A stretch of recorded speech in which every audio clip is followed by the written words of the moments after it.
Préviens Mares hiaratsika amin'ny groupe Nirina grand complet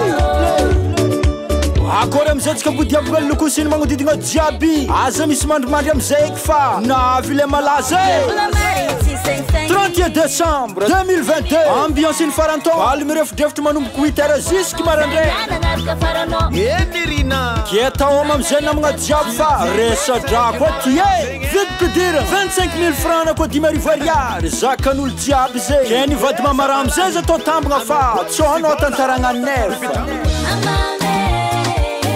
1er janvier 2023 androny bonne année ambalavany loko karandevotsike au programme am telo rotolaka manomboko ny gala vite pedirigna 25 000 francs na koa 10 ariary sampafirina kibaibanao zegny siafoana